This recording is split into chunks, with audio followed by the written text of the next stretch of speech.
I want to take a common topic and just go a bit deeper on it today, and it's self-care.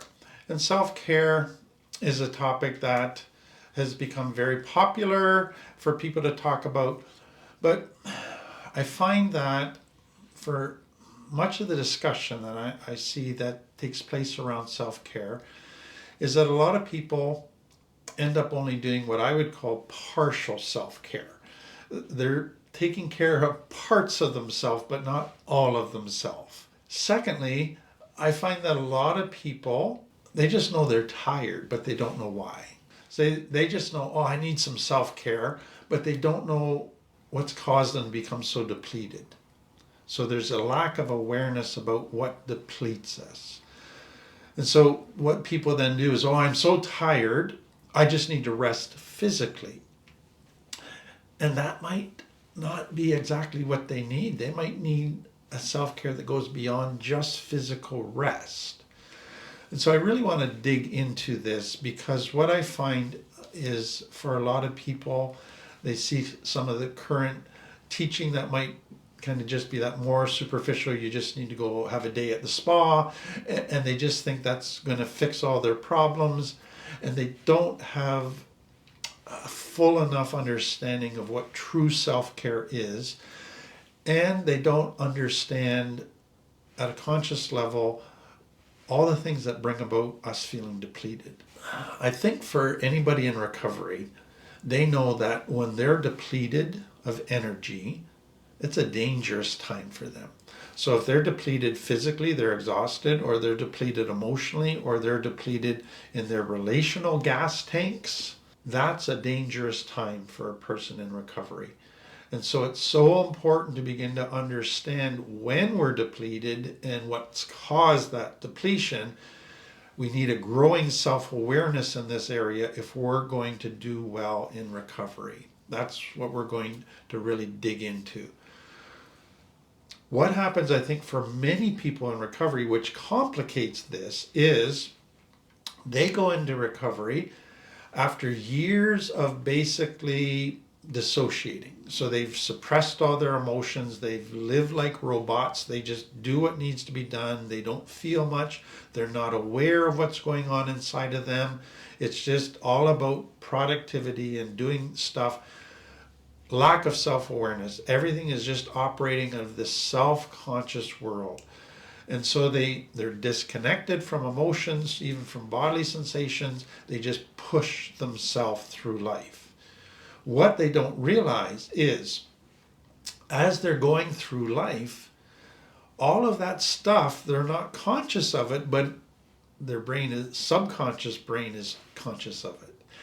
And their subconscious brain is going, too much stress here, too much anxiety, too much depression, too much tiredness, I'm running out of gas, I better go to fight, flight, or freeze. And their subconscious brain is starting to think of fight, flight, freeze, and the person's not even conscious that that's what their subconscious brain is planning. And so all of a sudden they find themselves sliding back into old behaviors. Now they're eating too much, they're sleeping too much, they're avoiding things, they're procrastinating. And it's just starting to happen, and they don't know why, because they've been disconnected from all of that. And if they keep giving into that and letting those old behaviors continue, pretty soon they're going to be in an even darker place. Pretty soon they're going to be even more depleted. And so it's super dangerous for them. But then what happens to many people when they finally clue in, okay, I'm overeating again and doing all of my old behaviors here. What's going on? Oh, I must be depleted. All I need is a day at the spa. That'll fix everything. I just need self-care.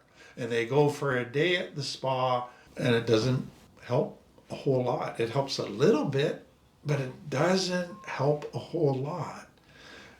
That's what I want us to understand. So we need self-awareness around when we're depleted, the things that deplete us, but we also need self-awareness around, am I meeting consistently my 12 needs? Because if I'm not, I'm going to become depleted. Those are so crucial. So let me develop what depletes us. And there's been some amazing research done around this that I find quite fascinating. And so I'm going to share it with you.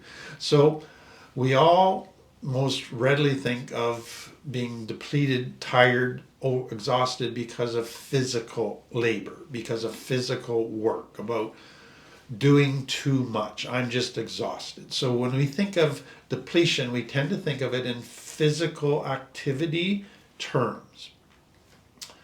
Let me develop that, and it's partly right, but there's a whole bunch more things other than physical that deplete us, and that's where we're going to get to.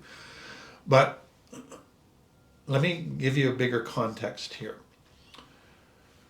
Anytime, so we've got our sympathetic nervous system, which is our activity, and our parasympathetic nervous system, which is our rest.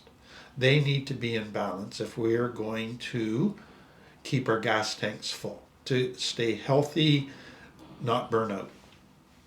So if my sympathetic nervous system is going too much and my parasympathetic nervous system is not allowed to bring in rest and healing and rejuvenation, I eventually am going to become depleted.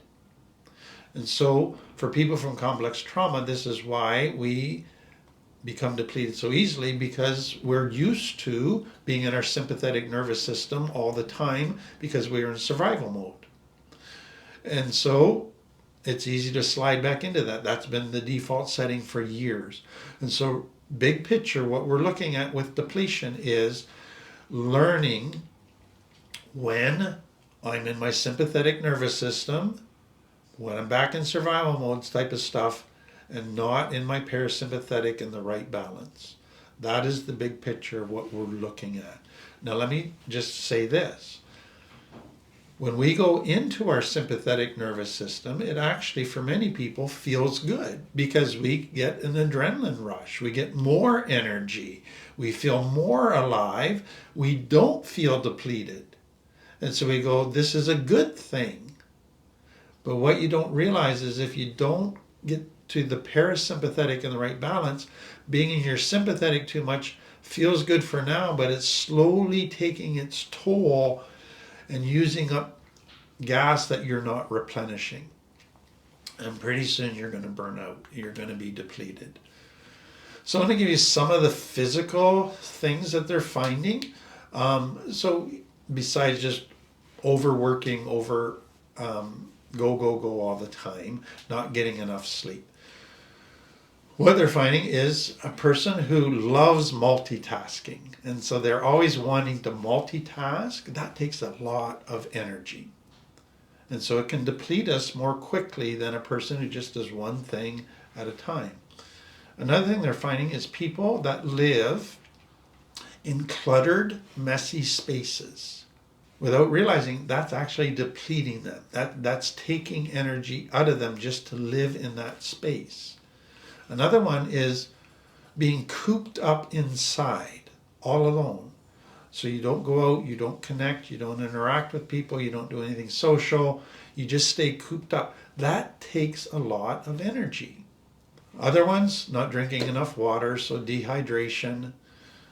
Another one, people who live with chronic physical pain. So just living with pain takes a ton of energy.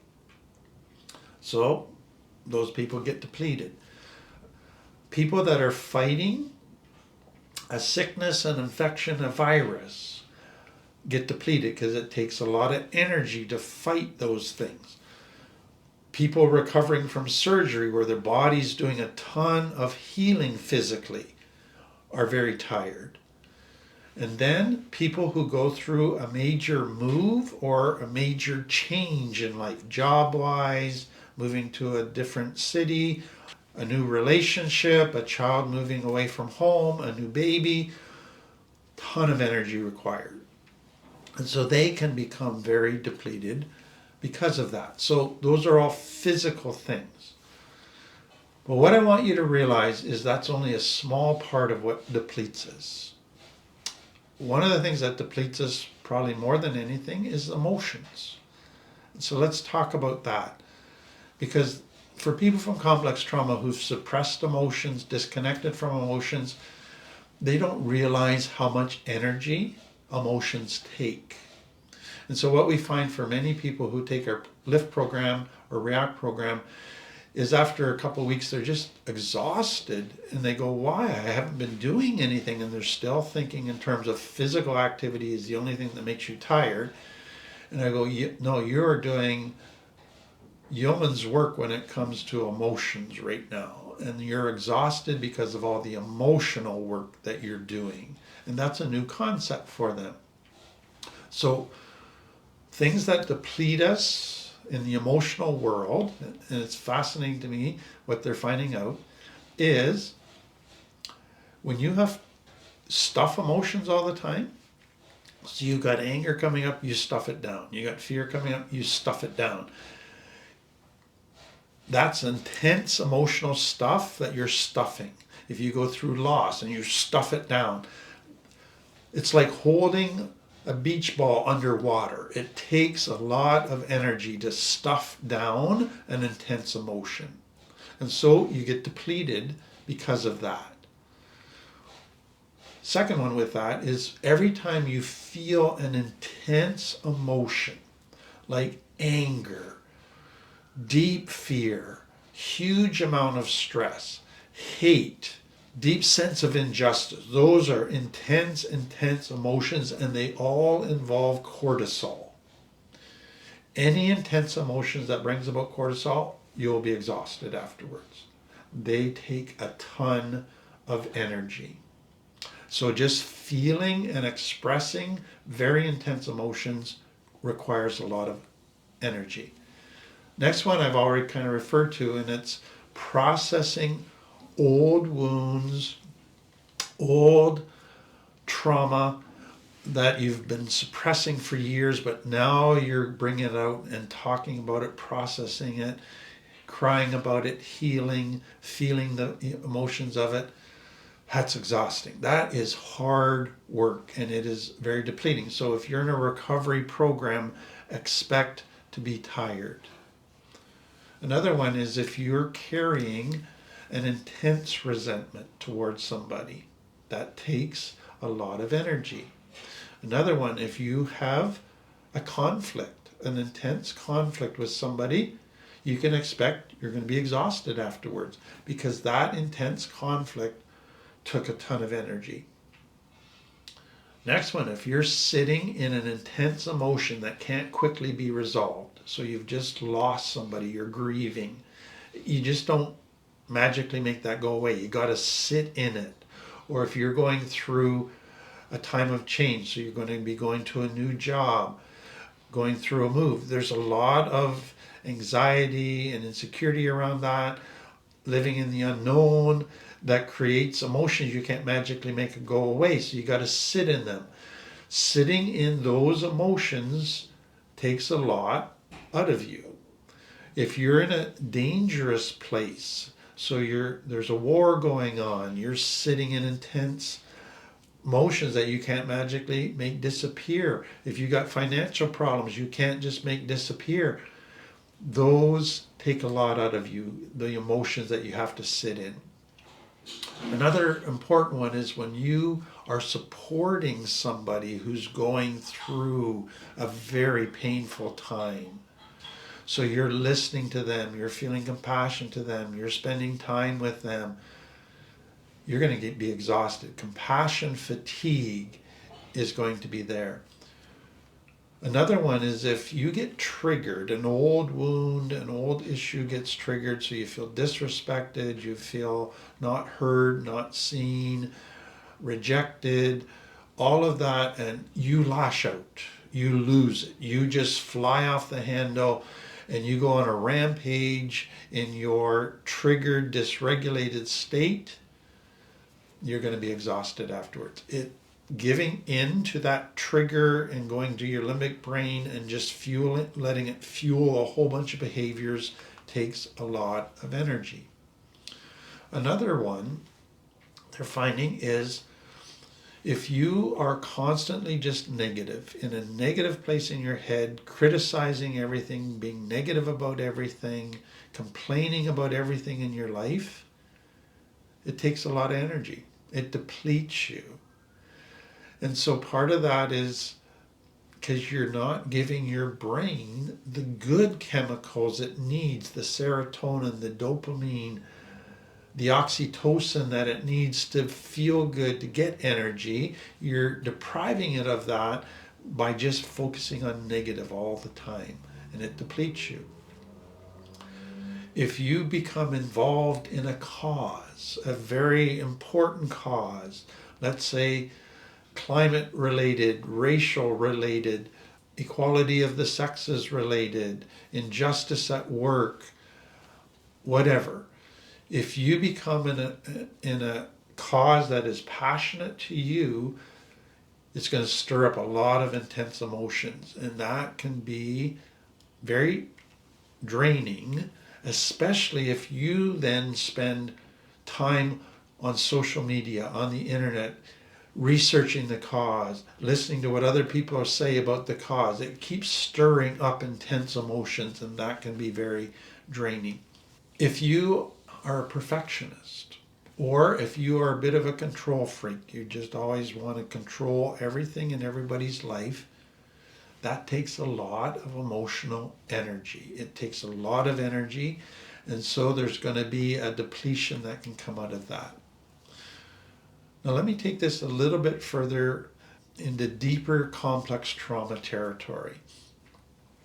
Most people that come out of complex trauma have what I call a default setting. It's where their brain naturally just has become used to and is their normal. So that could be fear, that could be shame, that could be feeling guilt. All of those, just that's the way they've lived all their childhood, is feeling those emotions. And so now that's just their normal, their default setting. So if you have a default setting of shame, I'm not good enough, my life sucks, I'm not valuable, I'm not lovable, that's going to result in a default setting where you're always seeking validation maybe, or approval from others. That's draining. So what I want you to see is certain default settings take a lot of energy. So some of the other default settings is always worrying about what people think. So an insecurity. What do they think of me? What do they think of my hair? What do they think of my looks? What do they think of how I just performed? Takes a lot of energy. If you have a false guilt, that's always been your default setting. You need to feel guilty to feel normal. That takes a lot of energy. If you've always had an anger and you need to feel angry to feel normal, that takes a lot of energy. If you've got anxiety or negativity that we talk about, that takes a lot of energy. If that's your default setting, and your brain just naturally keeps gravitating back to wanting to feel negative and anxious. Some are always living by shoulds, unrealistic expectations for themselves. I should be doing this, I should be doing that. That takes a lot of energy if that's your default setting. Perfectionism, controlling, we've talked about.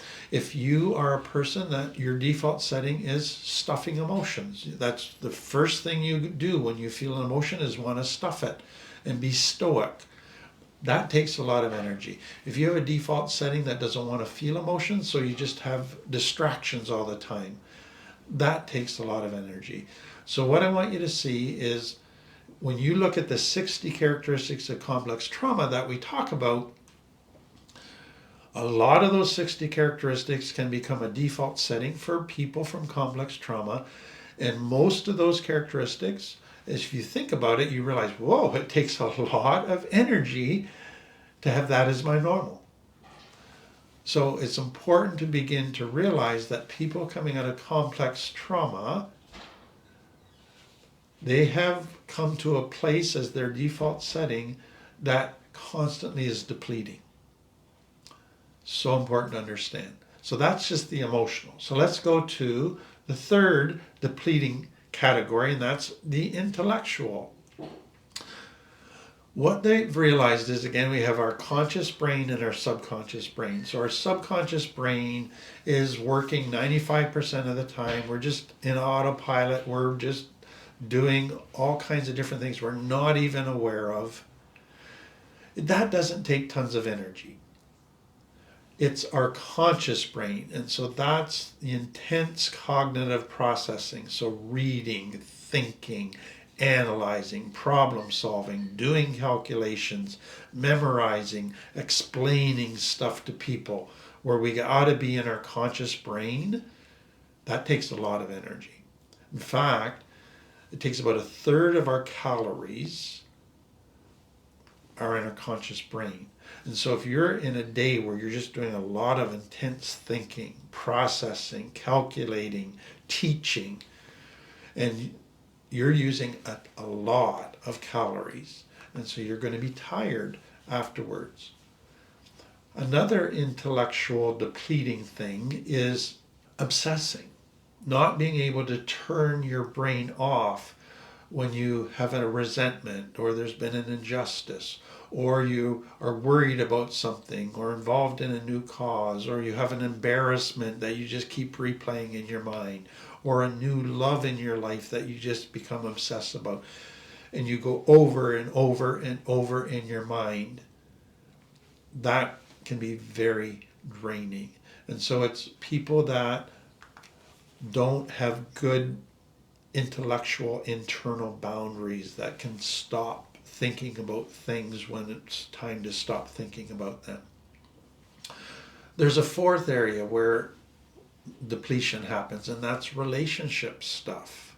So let me give you those. If you're involved in a relationship and there's been a series of choices that have now involved in conflict, you're going to be depleted after all of that. If you're coming out of a shame place where you're always trying to impress others, what are they thinking about me? And so now you're wearing masks, you're switching and becoming what they want to be. That takes a lot of energy. If you're always telling lies and got to keep track of what lies you've been telling people, that takes a lot of energy. If you're always fawning and people pleasing and giving what they want, that takes a lot of energy. If you're constantly needing to be attuned to what everybody's feeling so that you can respond, that takes a lot of energy. And so what they have found is people in relationships who are basically fawning takes a lot of energy. If you are in a relationship and you have a child or a partner that's behaving badly, so let's say you're out in public and your child's crying and having a tantrum, or you're with friends and your partner's being inappropriate, and you're trying to keep a smile on your face and act like it's not bothering you, you're suppressing all of that anger, embarrassment. That's significant amount of energy being used to suppress all of that. Another one that's really important to understand is if you are a very prejudiced individual, so let's say that certain races of people you just look down on, you don't like, well, you have somebody that moves into your neighborhood who's a different race than you, or you move to a different city where there's a lot more of those people. All of a sudden now you've got this internal stuff going on of frustration and anger all the time due to your racism, due to your prejudice. And that takes a lot of energy. I've already referred to it, but it's important to highlight again, people that are alone too much, who aren't experiencing secure attachment, aren't experiencing healthy relationship, they're going to be depleted. Flip side of that, people who fall in love. So all of a sudden I'm in love, and now initially it seems to energize you. You got all kinds of energy. You want to do all kinds of things. You're fueled by oxytocin and adrenaline and dopamine, and it feels so great, but it's taking a lot of energy out of you, and it's going to take its toll. The next one is if you're in social settings where you're kind of the leader, where you're kind of the host, you have to be on your game. You have to be talking to everybody and making sure you've been in contact with everybody and everybody's okay. That takes a ton of energy. Or if you're in a social setting but you're an introvert and you have to kind of force yourself to talk to people and talk small talk and talk about stuff that doesn't really interest you, that can take a ton of energy too and be very depleting. Another one is if you lose somebody close to you. So again, it's the end of a relationship. Could be death, could be divorce, separation, but it's grief, and so you're going into those very intense emotions. Another one is just constant conflict with a child in the family. The child just is rebelling, the child just is defiant, the child is disrespectful, the child is always making bad decisions, doing things. That can really take its toll on you and be very depleting. So those are kind of the different areas that bring about depletion. So important to become aware of those in your own life.